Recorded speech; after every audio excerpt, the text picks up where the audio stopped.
Ya Tuhan, inilah ungkapan hati kami. Segala puji-pujian boleh kami naikkan hanya untuk memperkenankan hati Tuhan. Berkatilah ibadah kami Tuhan. Sekarang waktunya kami ingin duduk diam mendengarkan firman-Mu. Berbicaralah Tuhan, kami siap untuk mendengarkan. Di dalam nama Yesus kami berdoa. Amin. Shalom, selamat pagi Bapak Ibu jemaat sekalian, silakan duduk.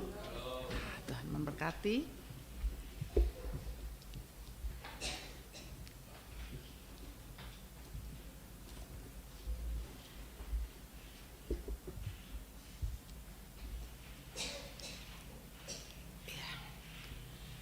Firman Tuhan hari ini bertema Anda Maria atau Marta. Saya mengundang Bapak Ibu jemaat sekalian untuk boleh membuka firman Tuhan yang terambil dari Lukas 10 ayatnya yang ke-38 sampai dengan 42. Lukas 10 ayat 38 sampai dengan 42 saya akan membacakannya. Demikian firman Tuhan. Ketika Yesus dan murid-muridnya dalam perjalanan, tibalah ia di sebuah kampung. Seorang perempuan yang bernama Marta menerima dia di rumahnya. Perempuan itu mempunyai seorang saudara yang bernama Maria. Maria ini duduk dekat kaki Tuhan dan terus mendengarkan perkataannya. Sedang Marta sibuk sekali melayani. Ia mendekati Yesus dan berkata, "Tuhan, tidakkah engkau peduli bahwa saudaraku membiarkan aku melayani seorang diri? Suruhlah dia membantu aku."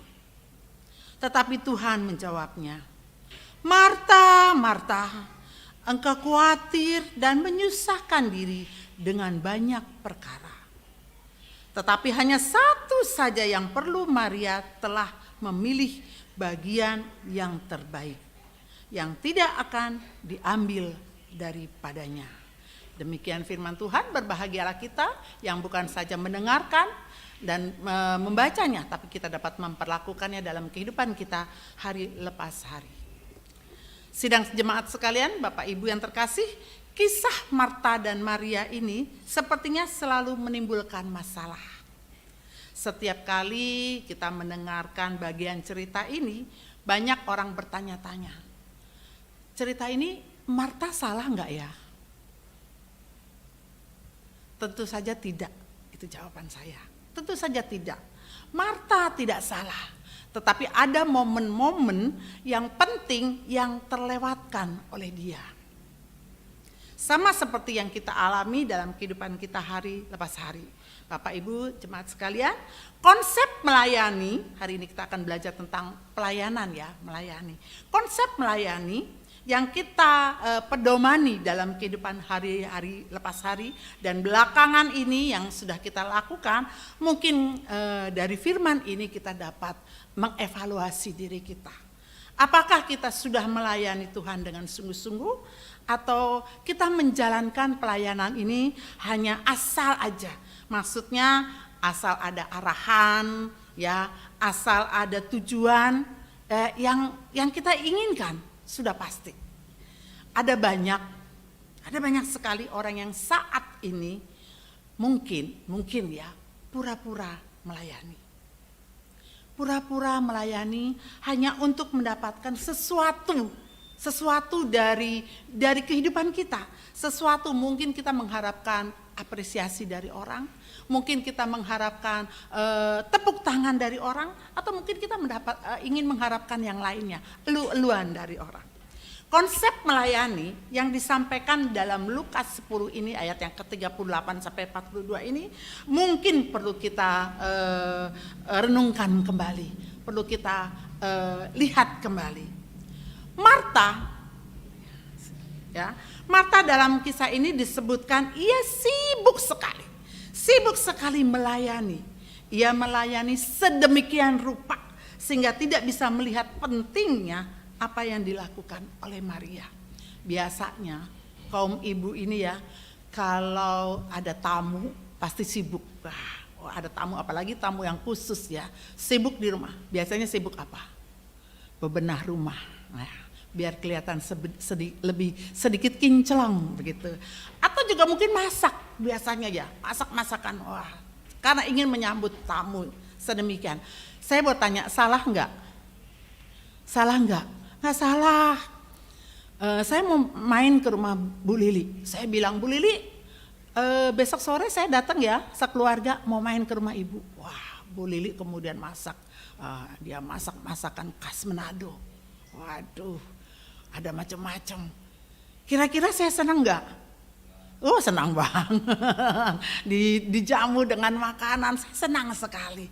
Tetapi ketika saya ingin menyampaikan satu firman Tuhan dalam kehidupan misalnya dengan Ibu Lili dan sekeluarga, Ibu Lili tidak mendengarkannya karena sibuk sibuk memasak. Kira-kira yang punya rumah, yang tamu yang datang kecewa sedikit tidak? Ada sedikit kecewa. Oh, saya datang ini sebetulnya bukan ingin makan aja. Yang utama saya ingin menyampaikan satu firman Tuhan untuk keluarga ini. Mungkin seperti itu ya. Ini contoh Bu Lili, maaf. Contoh aja. Misalnya seperti itu. Jadi kalau ketika kita duduk sama-sama, makan bersama-sama dan mendengarkan mungkin firman Tuhan, itu lebih baik. Seperti itu Bapak Ibu sidang jemaat sekalian. Yaitu Marta ya, dalam kisah ini disebutkan dia sibuk sekali melayani. Ia melayani sedemikian rupa sehingga tidak bisa melihat lagi pentingnya apa yang sudah dilakukan oleh Maria. Yaitu Maria duduk dengan diam di dekat kaki Tuhan dan dia mendengarkan perkataan-perkataan Tuhan. Ia tidak mengerti tindakan Maria. Sementara itu dia sibuk melayani sambil menggerutu dan mengasihi diri. Ya, mungkin kecapean gitu ya. Padahal apa yang dilakukan Maria adalah bagian utama dan tindakan melayani yang paling penting. Hati yang menyembah dan rindu mendengarkan suara Tuhan itu ibarat mata air dalam pelayanan kita. Dari sebuah tindakan pelayanan kita. Tanpa itu Bapak Ibu jemaat sekalian, melayani hanya akan menjadi sederetan satu kesibukan. Atau suatu kegelisahan yang serba menyusahkan diri dan kita akan merasakan sekali banyak perkara. Melayani tidak hanya menyibukkan diri dengan berbagai kegiatan, tapi juga melupakan sesuatu yang sangat penting dalam pelayanan yang kita lakukan. Marta sesungguhnya jika dikaitkan dengan situasi kita saat ini ya, sekarang ini ya, sebagai pelayan di berbagai aktivitas kita sehari-hari, mungkin kita juga sebagai Marta. Kita lupa kesibukan kita. Kita kerap begitu sibuk, akhirnya kita kehilangan arah sukacita kita. Sebagai gantinya ketika pelayanan kita akhirnya mengeluh. Akhirnya kita menggerutu. Akhirnya kita mengasihi diri, capek saya, lelah saya, tapi pekerjaan saya tidak dihargai. Akhirnya ujung-ujungnya apa? Kita mencela pelayanan orang lain. Satu hal yang harus kita ingat, kita ini bukan melayani sesuatu, tetapi kita melayani seorang pribadi. Pribadi siapa? Tuhan Yesus. Tanpa ada hubungan kasih, tanpa ada hubungan yang hangat ketika kita melayani, pekerjaan kita itu, pelayanan kita itu akan menjadi sia-sia dan menjadi beban yang berat buat kita. Tetapi kalau ada hubungan kasih, ada hubungan yang sangat erat dengan Tuhan, kita merasakan sukacita dalam pelayanan. Marta tidak keliru Bapak Ibu jemaat sekalian. Karena dia melayani. Dia melayani Tuhan loh. Ya, ia itu kelirunya karena melupakan nilai-nilai pelayanannya. Dia melupakan tindakan Maria yang harusnya ada dan utama dalam pelayanan. Masihkah kita melayani karena mengasihi Yesus? Dari kisah kakak beradik Marta dan Maria ini yang tertulis di Lukas 10 ayat 38 sampai 42 ini dapat ditarik dengan pengalaman pelayanan kita sebagai pelajaran buat kita. Pelajaran buat saudara dan saya juga. Semua Saya juga terkena ketika saya mempersiapkan firman Tuhan ini, saya terkena, sangat terkena sekali. Salah satu pelajaran yang sama-sama kita lihat adalah apa?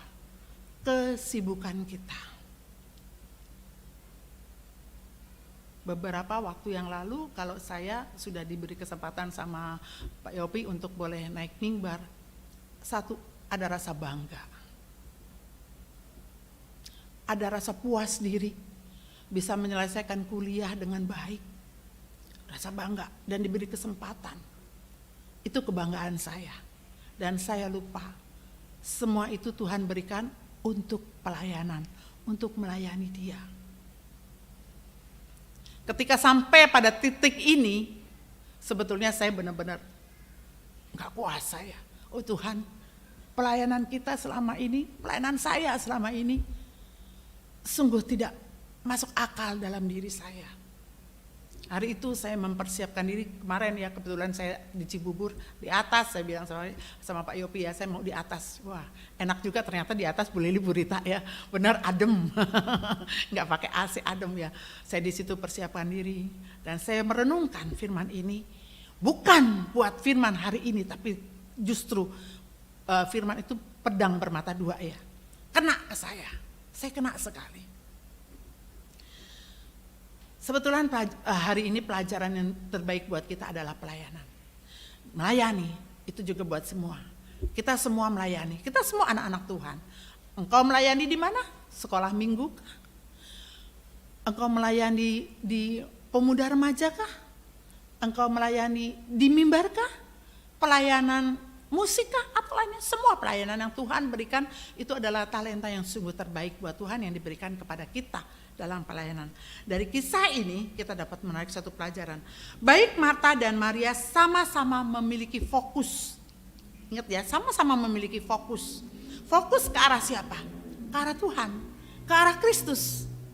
Ya, sama-sama, dan dua-duanya punya konsentrasi yang baik. Sama-sama punya konsentrasi baik dan kesibukan yang baik, dan sama-sama mengarah kepada Kristus. Tetapi Yesus berkata, Marta, Marta, engkau khawatir dan menyusahkan diri dengan banyak perkara. Tetapi hanya satu yang perlu. Maria telah memilih bagian yang terbaik, yang tidak akan diambil daripadanya. Apa maksud perkataan Tuhan ini? Marta sibuk melayani, Bapak Ibu Saudara. Tentunya bukan melayani dari dirinya sendiri atau melayani orang lain, tetapi melayani Yesus sebagai tamu istimewa di rumahnya. Sedangkan Maria hanya menemani Yesus, yang pada waktu itu Yesus banyak bicara. Etisnya memang ya, harusnya Maria membantu kakaknya Marta ya, supaya ia nggak hanya ngobrol aja sama Tuhan ya, tapi dia juga harus membantu Marta untuk menyiapkan makanan-makanan karena Yesus datang bersama dengan murid-muridnya. Tetapi di sini Yesus sedang berbicara sesuatu yang lebih baik ketimbang sebuah etika penerimaan tamu. Saudara mengerti maksudnya ya? Jadi ketika Yesus berbicara, ketika tamu sedang berbicara kepada kita, kita sibuk masak, kita sibuk ya bebenah ini. Akhirnya kan tamunya juga gak enak diri, benar gak Bapak Ibu ya? Tamunya juga gak enak diri. Wah saya tuh datang sebetulnya mau banyak ngobrol, tetapi akhirnya tuan rumah malah sibuk. Seperti itu. Kehadiran Tuhan di dunia ini memang berbudaya. Tetapi tidak berarti ia terikat atau bahkan terbelenggu oleh budaya. Baginya budaya hanya alat untuk mencapai misinya. Di titik inilah kita dihadapkan kepada dua keadaan. Seperti Marta yang dia sibuk sekali melayani untuk Tuhan. Marta sibuk melayani untuk Tuhan. Sedangkan Maria sibuk dengan Tuhan. Marta sibuk melayani untuk Tuhan, sedangkan Maria sibuk dengan Tuhan. Keduanya sangat berbeda. Karena kata sibuk untuk Tuhan itu artinya Kita itu kita banyak melakukan pekerjaan-pekerjaan untuk Tuhan, tetapi kita lupa waktu untuk bersekutu dengan Tuhan. Kita lupa waktu untuk datang ke hadirat Tuhan secara pribadi, secara face to face, muka dengan muka. Itu kita lupa. Tetapi ketika kita sibuk dengan Tuhan seperti Maria, itu artinya kita datang kepada Tuhan dengan sungguh-sungguh. Sebelum pelayanan kita datang ke hadirat Tuhan, kita berdoa kepada Tuhan, kita berbicara kepada Tuhan. Mungkin bicara kita tidak dengan kata-kata yang muluk, kata-kata sederhana dari ungkapan hati kita. Itu yang dilakukan Maria. Jadi beda Bapak Ibu ya, jemaat sekalian.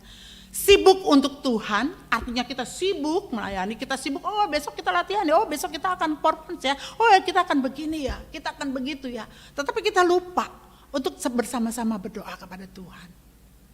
Kita lupa pribadi dengan Tuhan ketika di rumah sebelum datang untuk pelayanan.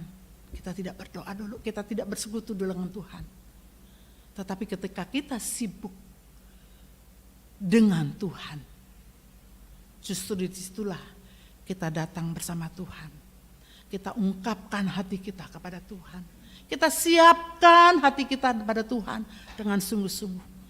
Itu yang Tuhan mau, pelayanan kita sesungguhnya. Khusus buat para pelayan, kita semua pelayan, kita semua melayani Tuhan. Bahwa kesibukan kita yang luar biasa ini adalah satu pelajaran.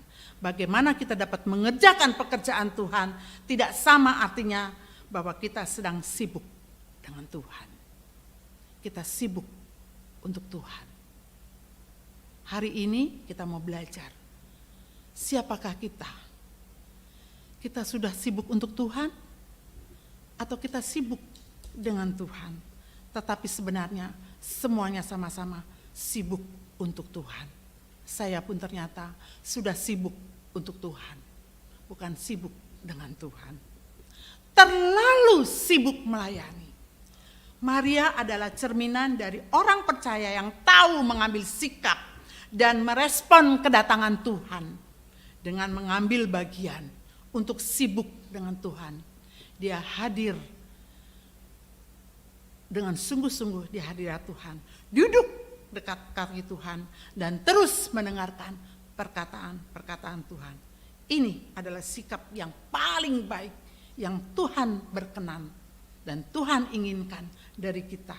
Di mana kita berkesempatan pada waktu itu untuk memuliakan Tuhan. Melalui apa saja yang dapat berkenan yang bisa kita lakukan baik untuk pelayanan kita. Karena ketika kita sibuk untuk Tuhan, kita itu sibuk melayani. Sebetulnya kita sibuk melayani diri sendiri. Tetapi ketika kita sibuk dengan Tuhan, kita dapat melayani diri kita sendiri. Ketika kita sibuk dengan Tuhan, kita dapat melayani diri kita sendiri. Kita dapat melayani saudara-saudara kita, bahkan kita dapat melayani keluarga kita. Sehingga ketika kita datang ke hadirat Tuhan, kita sudah melayani pribadi kita. Kita sudah melayani keluarga kita. Kita sudah melayani saudara kita. Dan akhirnya ketika kita datang ke hadirat Tuhan, kita boleh melayani Tuhan dengan baik. Di situ ada sukacita dalam pelayanan. Karena pekerjaan-pekerjaan yang kita lakukan itu adalah pekerjaan-pekerjaan yang sudah Tuhan berikan kepada kita. Dan Tuhan sudah mengaminkannya dan Tuhan sudah, istilahnya Tuhan sudah merestui pelayanan kita. Seperti itu Bapak Ibu. Melalui ibadah yang sungguh-sungguh, kita dapat berdoa, kita dapat mendengarkan firman Tuhan, dan kita dapat melakukannya dengan baik. Contohnya sederhana aja deh saat ini. Ketika kita sibuk untuk Tuhan, kita sudah sorry ini saya ambil yang dekat-dekat aja gitu ya. Saudara sudah melayani, main musik, MC, liturgis, semua kita yang siap-siap mau terima tamu tadi sudah ya, yang pelayanan ingin kantong kolektor sudah siap. Dan ketika Anda duduk, yang Anda pikirkan apa? Nanti gue majunya gimana ya? Nanti kira-kira gimana ya? Itu kepikiran Anda. Maaf, sorry, seperti itu bukan? Kadang-kadang seperti itu. Nanti kira-kira saya ngomong apa ya mau MC ini ya setelah ini. Nah itu akhirnya Anda tidak mendengarkan firman Tuhan dengan sungguh-sungguh. Akhirnya saudara sibuk untuk Tuhan, bukan sibuk dengan Tuhan. Hari ini kita mau belajar ya, kita sibuk untuk Tuhan atau sibuk dengan Tuhan. Berbeda dengan yang dilakukan oleh Marta dan Maria, saudara Maria ini ya. Di mana Marta diceritakan sibuk dengan hal-hal yang tidak menjadi prioritasnya. Kita bisa lihat di ayatnya yang ke-40. Sedangkan Marta sibuk sekali melayani. Ia mendekatkan Maria ya, sibuk sekali melayani. Dia mendekatkan diri dengan Tuhan dan berkata-kata dengan Tuhan, bisa ngomong dengan Tuhan dan dia mendapatkan satu sukacita. Bapak Ibu jemaat sekalian, kita terlalu sibuk sekali melayani, tetapi kita tidak mengetahui kehendak Tuhan yang sesungguhnya dan yang lebih prioritas dalam hidup kita. Kita cenderung melakukan protes kepada Tuhan dengan berkata, Tuhan, Engkau gak peduli dengan pelayanan yang sudah aku lakukan. Sampai saat ini aku masih begini-begini saja. Masih aku belum mendapatkan pekerjaan, masih kehidupan keluarga aku biasa-biasa saja. Akhirnya Anda protes. Karena ketika Anda melayani itu Tuhan, Anda punya pemikiran, kalau saya melayani nanti saya akan dapat imbalan. Kayak saya melakukan sesuatu pasti saya akan mendapatkan imbalan. Sungut-sungut dan protes saudara yang tidak jelas seringkali menghambat kinerja pelayanan kita kepada Tuhan. Kesibukan yang Marta lakukan justru mendapat protes dari Tuhan seperti yang kita lihat pada ayat 41 ya. Di situ engkau khawatir dan menyusahkan diri dengan banyak perkara. Hal ini tentu saja mengandung maksud yang sangat penting karena dalam ayat yang ke-42 Tuhan juga berkata, tetapi hanya satu saja yang perlu. Maria telah memilih bagian yang terbaik yang tidak akan diambil daripadanya. Sebagai orang yang mengasihi Tuhan Yesus, kita seharusnya menyambut Yesus dalam segala hal. Menyambut bukan sekedar kata-kata saja, tapi juga dengan perbuatan kita. Melayani Tuhan secara pribadi adalah fondasi untuk melayani pekerjaan Tuhan. Melayani Tuhan secara pribadi kita melayani diri kita dulu adalah fondasi kita ketika kita akan melayani Tuhan. Apabila seorang yang mau melayani di pekerjaan Tuhan tetapi tidak memiliki waktu untuk melayani Tuhan secara pribadi, bisa dikatakan bahwa pelayanannya itu nol, sia-sia. Mengapa? Bisa jadi dia melayani bukan untuk menyenangkan bagi Tuhan, juga bukan untuk memotivasi pelayanan kepada Tuhan. Itu berarti dia mulai mencari popularitas diri di hadapan manusia, di hadapan manusia yang lainnya, dan di hadapan dirinya sendiri. Bapak Ibu sidang jemaat sekalian, kita adalah pelayan-pelayan Tuhan. Dimanapun Tuhan tempatkan kita. Di gerejakah? Di keluargakah? Di tempat pekerjaan kitakah? Di lingkungan masyarakatkah? Kita ini adalah pelayan-pelayan Tuhan. Dan sebelum kita melayani Tuhan, prioritaskan diri Anda dulu secara pribadi dengan Tuhan. Tuhan, sudah siapkah saya mendengarkan perkataan-Mu? Tuhan, sudah siapkah saya melakukan kehendak-Mu? Datanglah kepada Tuhan, berdoalah sebelum melakukan segala sesuatunya. Tuhan memberkati pelayanan Bapak Ibu jemaat sekalian. Amin. Kita berdoa. Bapa di surga, hamba-Mu yang lemah, hamba-Mu yang hina-dina ini sudah berhenti berbicara. Tetapi biarlah firman yang boleh keluar dari lidah bibirnya bukan kehebatannya, tetapi firman yang boleh datang daripada Tuhan untuk menegur kami semua. Siapakah kami ini Tuhan? Apakah kami sudah melayani untuk Tuhan? Ataukah kami sudah melayani dengan Tuhan? Tuhan pakai kami supaya kami boleh sibuk dengan Tuhan. Kami boleh sibuk secara pribadi untuk Tuhan. Sehingga pelayanan kami tidak sia-sia di hadapan Tuhan. Ampuni kami Tuhan, kalau hari ini kami boleh mendengarkan firman Tuhan. Dan kami boleh meresponnya dan kami dapat melakukannya dalam kehidupan kami. Sehingga kami boleh melayani Tuhan dengan sungguh-sungguh. Terima kasih Tuhan untuk kesempatan yang Tuhan berikan kepada kami. Biarlah kami boleh melayani-Mu Tuhan. Ketika kami berada di hadapan keluarga kami. Ketika kami berada di lingkup masyarakat, tempat kami bekerja, tempat kami tinggal. Maupun juga kami berada di rumah-Mu. Kami boleh menjadi pelayan-pelayan sejati. Pelayan-pelayan seperti Maria. Terima kasih Tuhan. Di dalam nama Tuhan Yesus kami sudah berdoa. Amin. Terima kasih Bapak Ibu jemaat sekalian. Tuhan memberkati pelayanan kita. Amin. Saya kembalikan kepada pemimpin.